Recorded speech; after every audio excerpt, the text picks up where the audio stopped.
All right, let's talk about the WAFCON tournament going on in Morocco. Of course, WAFCON tournament is basically for female national teams in Africa, just like we have the African Cup of Nations for male national teams in Africa.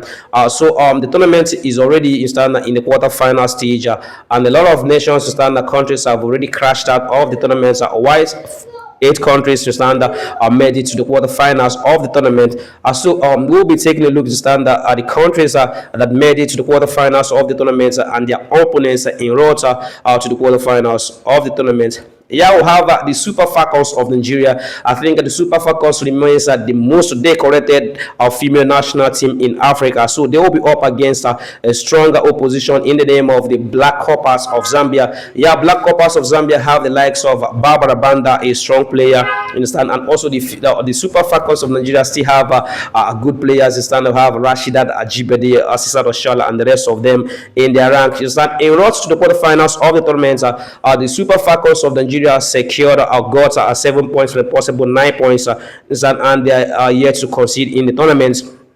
While the Black Coppers of Zambia already conceded 4 goals in the tournament. So I think the two teams are very strong. They are strong opposition, stand playing against each other. I think it's going to be a difficult game for the two teams, but I can tell you the Super Falcons remains the favorites to win that particular encounter, even though Zambia will going to pose a threat to stand against the Super Falcons of Nigeria. So, but let's see what is going to happen. That I'm saying that the Falcons are the favorites to win the tournament. The quarterfinal game does not mean the Zambians are not coming to do something. So they are spectacular. And the Black Coppers of Zambia are spectacular, but I can tell you the Falcons remains the favorite to win that particular encounter.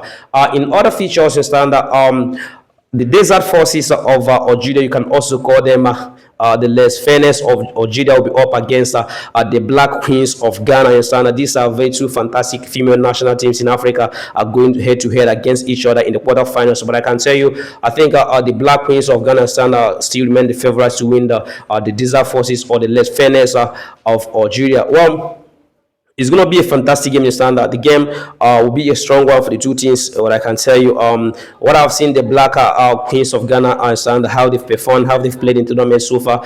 I think they'll do well against the less fairness, the desert forces of Algeria. But let's see what is going to happen in that particular encounter. In other features, also the Bayana of South Africa will be up against the Teranga Lionesses of Senegal. These two female national teams are also strong in standard, good missing each other head to head in the quarterfinals of the tournament. But I think it's going to be a fantastic game, a strong game for the two teams. But I can tell you the Teranga Lionesses of Senegal will come out victorious against the Bayana of South Africa. Well, let's see how it's going to happen. In other features, also the Atlas Lionesses of Morocco will up against the female Eagles of Mali. And these two female national teams also remains one of the best female national teams in Africa. They are going head to head against each other in the quarterfinals.